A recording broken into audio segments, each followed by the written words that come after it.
First of all, great to see both you, Emma, and Richard. And it's been going really well this morning, so well done. Few technical hitches, but I think we're all getting used to using what is ostensibly personalized broadcast technology. So it's really good.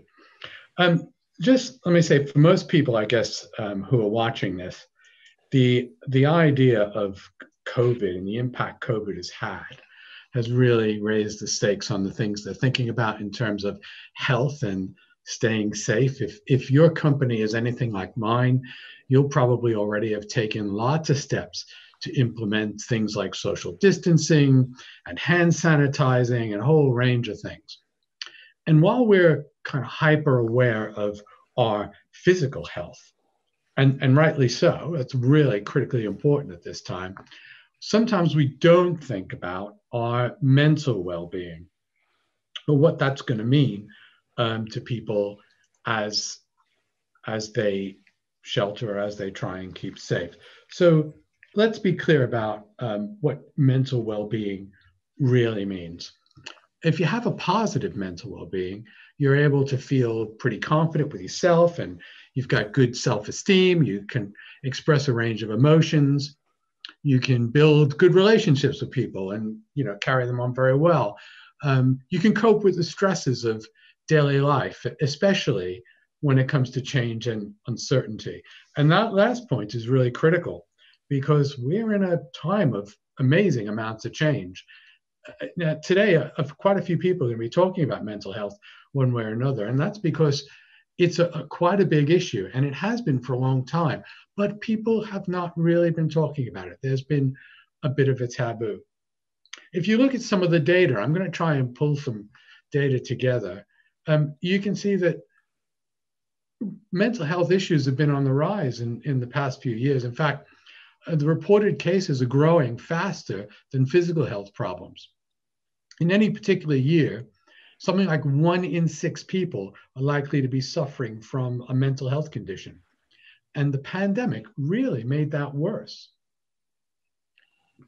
The pandemic brought on a fear of contagion and fear of your loved ones getting sick as well as yourself. And it's created huge uncertainty around almost every aspect of life.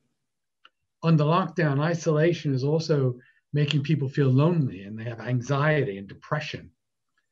Quarantines and social distancing, which are absolutely essential to slow the spread of the virus. We got to do that stuff, but it restricts the very habits that make us human.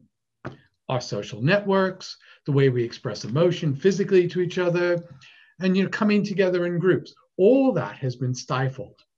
And this is particularly true when we're talking about extended families. Talking to your friends and families over video calls or stuff like this, no matter how good the software gets, it's still pretty clunky at times. And it's a poor substitute for being there in person. So there's been a lot of research that's been looking at the impact of some of this stuff. And I'll just quote a few figures here. There was a study in the UK that found mental distress rose from 19% to over 27% in 1 month during UK lockdown. An organization called Psychiatry Research did a very large-scale survey, something like 15,000 British people, and they found that 29% of those people who were surveyed met the criteria for having mental health issues. Another poll found that 62% of people were finding it hard to be positive about the future. And there have been lots of other studies that reported half the respondents were saying they felt anxiety or panic during lockdown. And one of the things that played to that was financial stress, which was a really big factor. It's not just the UK. The US and other places are facing similar sort of issues. People are reacting the same way. This chart shows how the pandemic increased anxiety and depression with people in the US. In these cases, the numbers jump by about 3 times, if not more. And that's quite significant in what has been a very short space of time. Just let me make a point to everybody here listening and all our business leaders. I think you know this. but these are all people who are getting affected emotionally and psychologically by the situation around them. And that's impacting how they feel. It's also impacting how they work, how they relate to others. And it's hardly unexpected when you see information like this that's shared in the media. It's kind of bad news every day. So, a bit quick. How are we prepared to deal with the mental health issues that our people have? How are we prepared to deal with the mental health issues that we have? None of us are immune to the virus. And none of us are immune to those diseases that affect our mental health.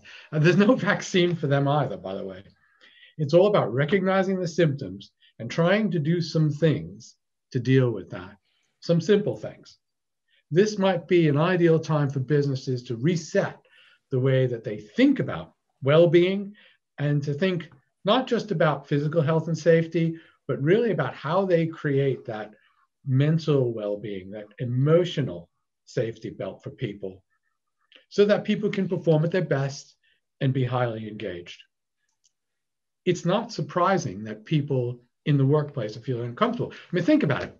You turn up the place you've been working for years, and you need to stay 6 feet apart from everybody else. You need to use different corridors with a one-way system. You're constantly cleaning your hands.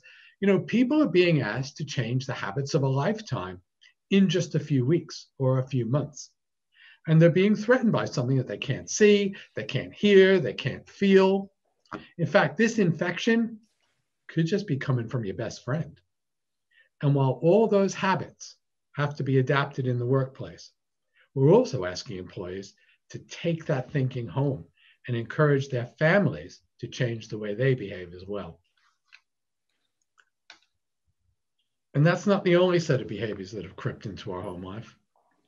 While it's been difficult for employees to feel safe if they're going to a site or going to a shop or working in a place of work, the pandemic may have had more of an impact on those people who are actually staying in their own homes.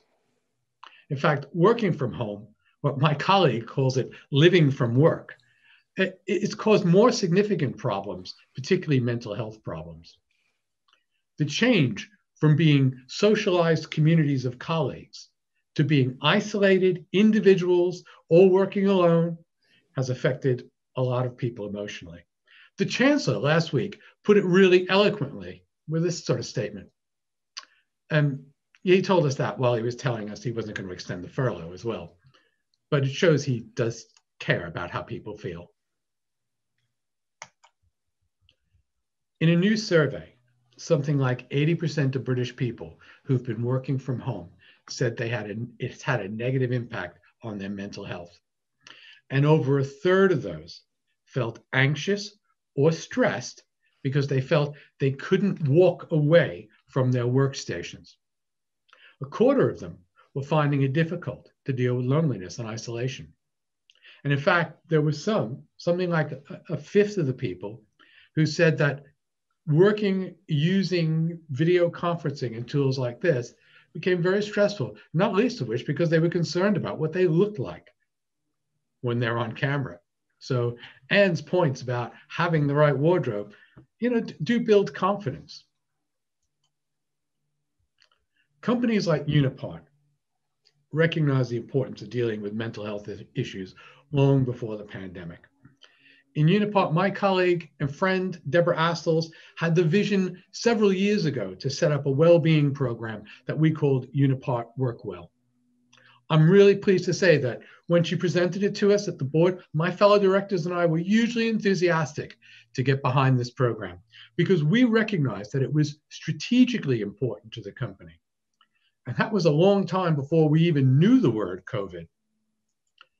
Unipart Work Well has provided a range of programs from training team leaders in recognizing mental health issues to promoting healthy eating, fitness, and healthy behaviors.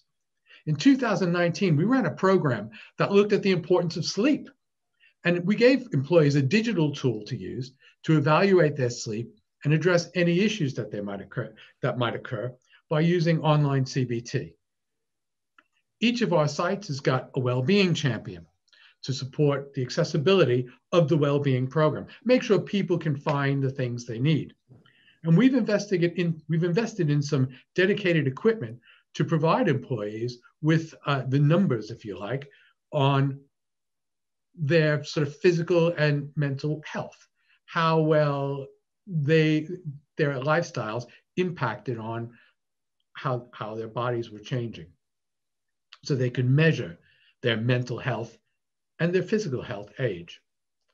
We also provide free, regular, confidential advice to employees that they can use to talk to someone about any topic related to well-being. They're not talking to people in Unipart, they're talking to some external experts. And that includes mental well-being, and in fact, that includes financial well-being, because as I said earlier, it can be a major cause of stress. We've now been, in the last sort of 3 or 4 months, providing a weekly online newsletter about well-being. That gives people updates and timely articles and keeps people informed about how they can keep safe, and also some of the things that they might be able to do during lockdown that might keep them in better shape, both mentally and physically. The COVID changes accelerated Unipart's commitment to well-being, particularly for people working from home. We recently surveyed all those people who were working from home. We have quite a few. And we wanted to know, were there any barriers, were there physical or emotional barriers that were getting in their way of doing their job or that were impacting the way they felt? As you can see some of the things on the slide, I'm really pleased Unipart people bucked the trend, and they kind of found working from home to be something that they could do, although there were reservations, and we put some things in place to be able to help them to be even more effective. So we published some extensive guidelines for managers and employees, which would give them a guide to making working from home more successful. We even have a little form on there where people can get the right equipment if they need it, if they don't have it today. That includes chairs, by the way. But you know, as chairman of Oxfordshire Business First, I know a lot of our members are not in large organizations like Unipart, and they don't have access to employee assistance programs. But there are a few things that business leaders can do, regardless of the size of the organization. There's no one size fits all when it comes to mental well-being, but there are a few things you might be able to try in your company with your colleagues just to see if you can have an impact. For instance, good visible leadership brings people together. If leaders are focused on the mental well-being of their people and themselves, and they're willing to talk about it with their colleagues, it's going to be helpful. Leading organizations are creating well-being policies to consider the impact of their business decisions, not just on what people will do, but on how people will feel. And they're finding that those policies are giving people a framework for understanding how to take personal responsibility for their mental health as well. Measurement and evaluation is really important, but you know, it's really hard to do when you're talking about mental health. In larger organizations like my own, we measure employee engagement formally, and we take pulse checks on how people are feeling on a regular basis. Now, if you're in a smaller organization, sometimes just getting people together for an honest, open discussion can be really, really valuable. And it might be helpful to bring in an outside facilitator who can help teams to open up and talk about issues. A priority should be bringing people together, regardless of whether they can be in a room or whether you can use tools like internet products like WhatsApp, for instance, which can get people just chatting and supporting each other and sharing ideas. Of course, you can get professional help, which would be a huge benefit and very cost effective at times. There are lots of talk therapy practitioners. They use tools like CBT, and they can teach people to spot where real world situations are causing negative thoughts or fears or anxieties, and they could give them the steps and the tools for dealing with them. Oxford NHS Foundation Trust has an adult mental health team that you can contact 7 days a week from 7 to 9. You can get help and advice, and the numbers are on screen. You know, a great organization, very easy to talk to, and sometimes they can just point you in the right direction. Finally, companies, whether large or small, can join in networking activities with other organizations to share good practice, find out what other people are doing. B4 and lots of other networks can be instrumental in bringing companies together to talk about how to manage well-being. What we're doing today is really positive, and I hope people will take away some good ideas that they can use in their own organizations. So that's what we might do as companies, but it's really down to each one of us to take responsibility for our personal well-being. So how do you keep your own mental health in check, particularly if you're working from home? Well, at Business in Oxford this year, my colleague Plassie shared some of her personal steps to getting balance in her own mental health. She gave a brilliant presentation, and it's online. I advise you to have a look at it. They were really good ideas, and they really worked for her. Of course, if you have significant problems, there's no substitute for professional help and the use of tools like CBT. But before you have a problem, there are a few things you could do to just keep in shape. Now, you know, I'm no Joe Wicks, but here's a little mental workout you could do. I'm going to call it the Fast 5 Fundamentals of Well-Being. These could seem a little superficial at first, but you know, there's actually an evidence base behind these that suggests they really work and they're very simple. So you could use them every day. Let's look at a couple of them. First of all, do something you're good at. We all know that we get a little self-esteem boost from small successes. If you're a good guitarist, if you paint, if you're a cyclist, if you're good at sports, whatever you do, practice it as much as you possibly can and do so in a way that makes you feel good about yourself and about what you're doing. Getting those little positive feel-good moments are really, really important. Eat and drink well. That doesn't mean binge on McDonald's followed by a few pints, no matter how attractive that seems. That's not really eating and drinking well. How about regularly getting plenty of water, thinking about the nutrients you really need instead of just carbs and coffee? Keep in touch. Call your friends, even those you haven't spoken to in a while. Just touch base with them. Reach out. Meet work colleagues online, even if it's for a social chat. You know, some of my colleagues are developing a virtual coffee shop where you could just drop into a video call without booking and see who's around for a chat. Sometimes you meet people you don't even know in your own organization. Take a break. Take a walk. There's an old adage that a change is as good as a rest. Sometimes just stepping away from the screen and doing something else for 30 minutes can have a really significant effect on how you feel. And when you're away from work, don't take it with you. Really try and switch off. You know, I know that's really hard, and it's really hard for me. But being able to do that, even if it's just to walk into the other room and have a cup of coffee and sit down and have a chat with my wife, it just helps to break up the focus of the day and kind of reset the way you're thinking. And finally, ask for help. If you're feeling pressured, or even if you're just a bit down and there are a number of things that are getting in your way, there are a number of organizations you can call or websites you could visit to get some guidance. Here's a few. Talkspace has more than 3,000 licensed therapists, many of whom specialize in treating depression. And that doesn't mean extreme depression. That can mean just feeling down. There's an organization called This Way Up that'll offer you courses and free online tools to help you get through challenging times. I mentioned the NHS earlier. The NHS offers a 24-hour advice and support phone line. You can speak to a professional in your local NHS mental health service who could provide further support if you need it. There's a phone line on the screen. And finally, Oxfordshire Business First, my own organization, is working with a range of mental health agencies and charities in a new initiative. We're calling it Healthy Minds for Thriving Businesses. And it's going to be focused on entrepreneurs.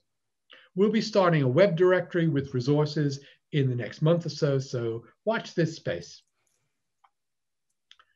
The pandemic took well-being out of the sphere of something that was nice to have or extra and made it a real strategic priority for business. In fact, for a lot of businesses, it made well-being a survival issue. And it changed mental health from a topic that was taboo, we never spoke about it, to a business risk that companies need to manage and that business leaders need to treat as a personal responsibility, both for their people and for themselves. Most business leaders today are making sure their people are safe, their workplaces are safe, and their businesses are safe from the virus. Well, in the same way, we need to take steps to make sure our mental well-being and the mental well-being of our people is safe. We talk about the terms reset and building back better. Well, a lot of that reset starts in our own minds. This is a really good time to stop and reconsider how we're protecting the mental health of those around us and our own. Hey, thanks so much for listening, and please stay safe.